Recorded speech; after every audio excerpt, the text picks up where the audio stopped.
Welcome to Bunnyborough PH, where we share our personal favorite stories from Reddit each week.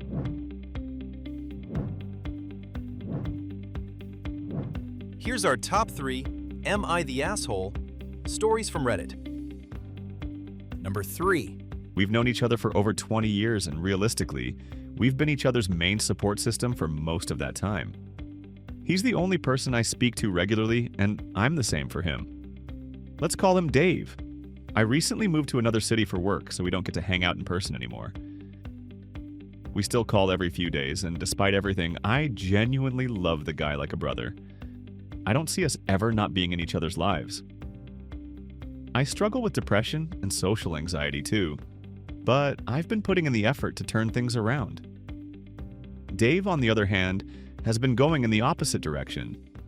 He barely leaves the house anymore. His hygiene has dropped off dramatically. He doesn't try to take care of himself physically or emotionally. The recurring issue is that Dave has never been romantic with anyone. Every few weeks, he spirals into a rant about how unfair life is, how no girl will ever want someone like him, and how the universe has personally decided he doesn't get love. Last week, during a call, I snapped. Not yelling, just brutal honesty. I told him, "You never leave the house, you don't shower, you don't groom yourself, and you spend all day doom scrolling and feeling sorry for yourself. You can't expect someone to magically appear when you're doing nothing to make yourself feel better or put yourself out there." He absolutely lost it. He called me unsupportive, rude, and even a traitor. Then he said some genuinely nasty things about my ex-fiancé leaving me. It came out of nowhere and cut pretty deep. He's tried calling me a few times since, but I haven't picked up because I'm still heated and honestly a bit hurt.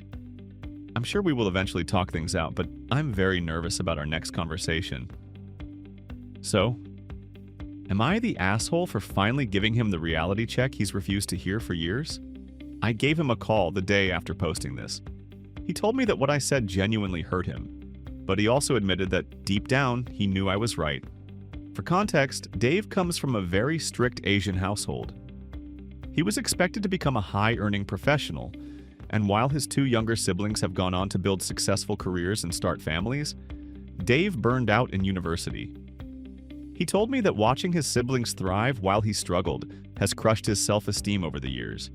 He also revealed that his dad refuses to speak to him now, which I had no idea about until this conversation. He said he understood that I was coming from a place of love, but I apologized for the way my bluntness came across. He also apologized for the comment he made about my ex-fiancé, which crossed a line and we cleared the air.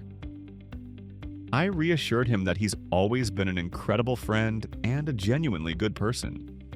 I told him I'd support him however I reasonably can, but that real change has to come from him. To his credit, he's already started to show some changes. Going forward, I'm planning to approach things with more empathy and patience. Life has genuinely hit Dave hard, and I want to help him climb out of this rough spot at a pace that's realistic for him. I know what it's like to feel trapped in a dark place, and I'm hoping that with enough time and support, he'll eventually find his way out. Number 2. My mother said it the way some people say, pass the salt. Casual, unbothered.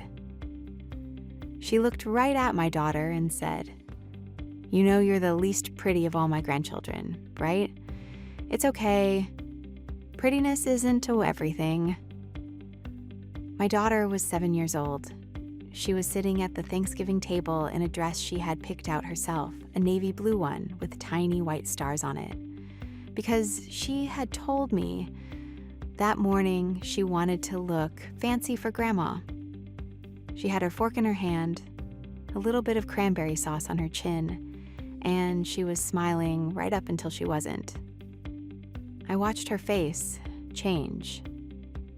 That is something I will carry for the rest of my life.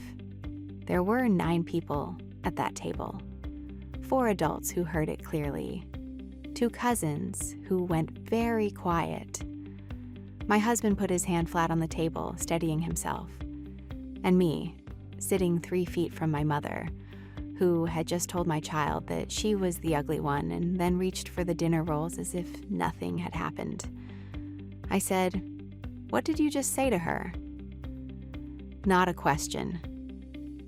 My mother looked up and said, "I'm just being honest. Kids need to know the truth. You don't want her growing up with illusions, do you?" My daughter was looking at me, not crying yet, just watching me to figure out what this meant, what the verdict was, and whether what Grandma said was true.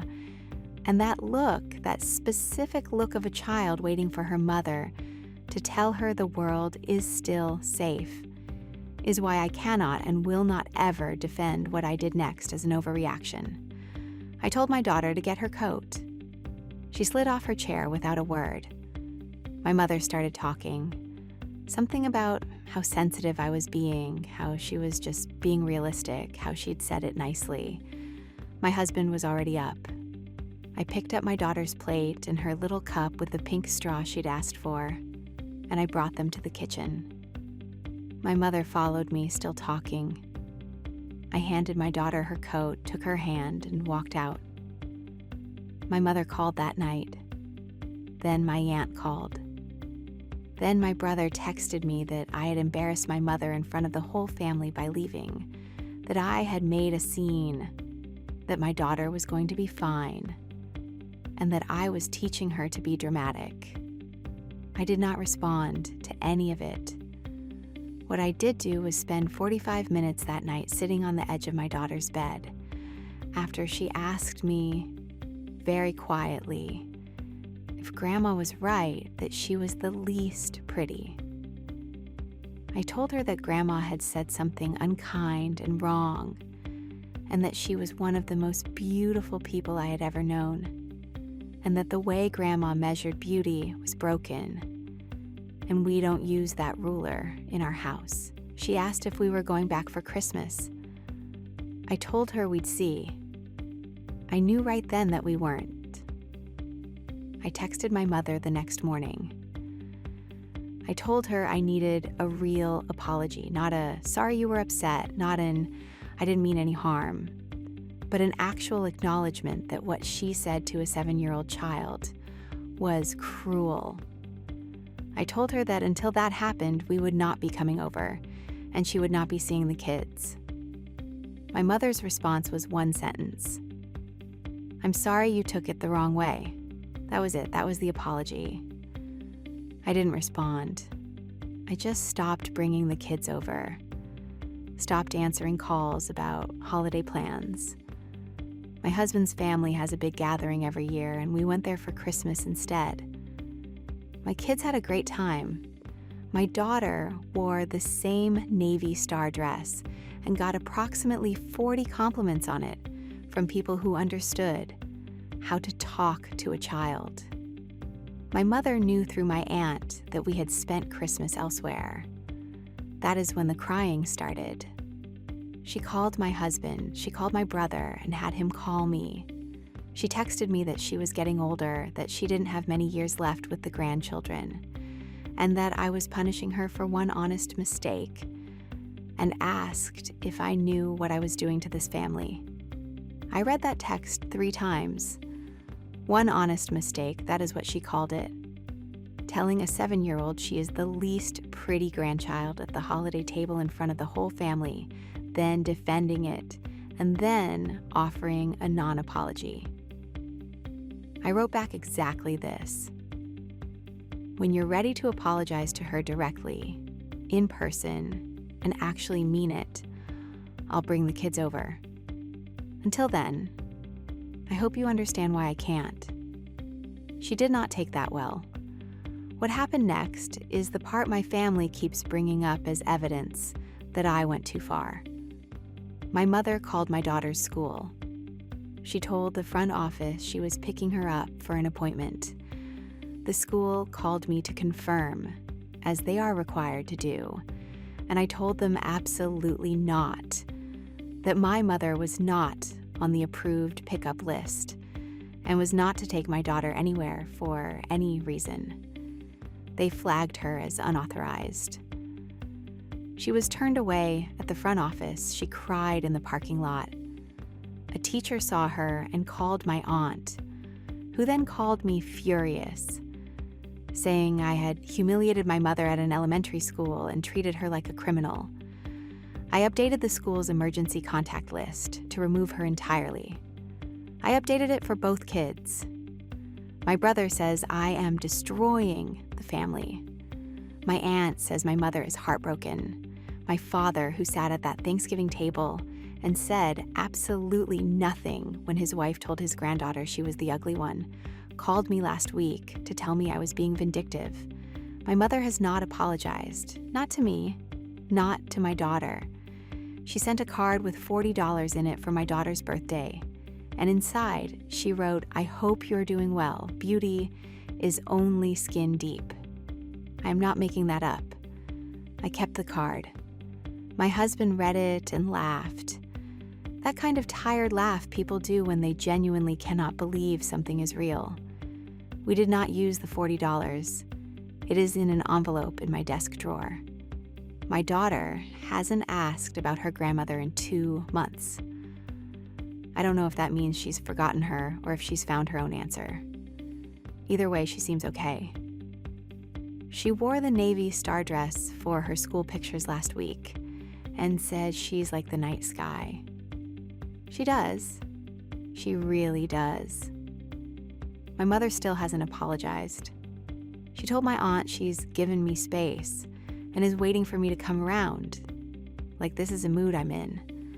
Like I just need some time to stop being so sensitive about what she said to my child. I don't think I'm going to come around. Am I wrong for that? Number 1. I'm 27 and have been dating Jason, 28, for nearly 4 years. We lived together for 2, shared bills, split groceries, and even had a running Pinterest board titled Our Future Home. You know, couple stuff. We were talking about getting engaged sometime this year. My best friend, Chris, has been in my life since I was a teenager.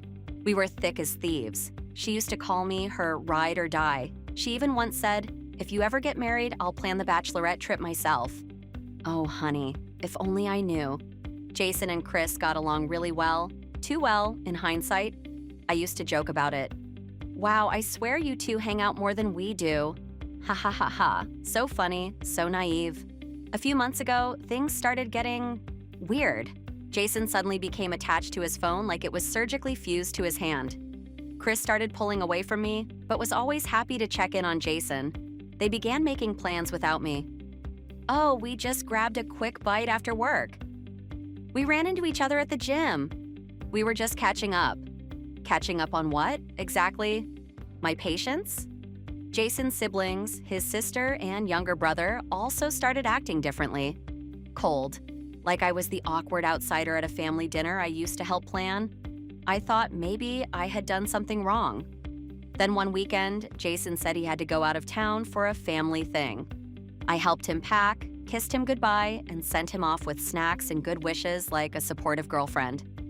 Chris, being Chris, posted a cozy little Instagram story that same night. A wine glass, a fireplace, and 2 sets of legs. Except I recognized one of those sets of legs. The jeans, the sneakers. They were Jason's. I bought those shoes. I didn't say anything right away. I wanted to be wrong, but something in my gut told me I wasn't. When Jason got back, I waited until he fell asleep and checked the iPad he'd forgotten to log out of. His iMessages were synced. Let me just say, I wish I hadn't looked, but also, thank God I did. He and Chris had been hooking up for over a year. There were flirty messages, voice notes, inside jokes, screenshots of conversations with his siblings. Yes, his siblings were cheering them on. Messages like, "She's still clueless, LOL. Just tell her already, bro. You and Chris are way better together anyway." They were hiding a whole relationship from me while I was cooking dinner for them. Jason even said, "It's hard lying next to her when I wish it were you." Sir, you're in my bed, eating my snacks, using my Hulu login. I didn't scream. I didn't key cars. I packed a bag, went to my cousin's place, and thought it through. 2 days later, I calmly told Jason I knew everything. His reaction? "You went through my messages? That's a serious violation of trust." I think my soul briefly left my body. Then came the gaslighting. "You always do this. You're insecure. You push people away with your drama." I push people away? You're emotionally and probably physically cheating with my best friend, and I'm the dramatic one. Anyway, I blocked Chris. She sent a long, teary, "it just happened" message. I didn't care, but I didn't stop there. I sent the messages, screenshots, and voice notes to Jason's parents and Chris's mom, not to be petty, but because I was tired of feeling like the crazy one while they told their families I was emotionally unstable and clingy. Jason had been painting me as the bad guy for months. His mom even told me I was cold toward him and needed to be more understanding. After she saw the truth, she apologized, genuinely. Chris's mom, she was quiet for a moment and then just said, "I'm sorry you had to go through this." Now Jason and Chris are officially together, soft launching themselves like nobody died. Sometimes love grows where you least expect it. Yeah, like in the shadow of betrayal. Now Jason's siblings and a few mutuals are saying I crossed a line, that I made everything awkward between families, and that I should have just walked away like a mature adult.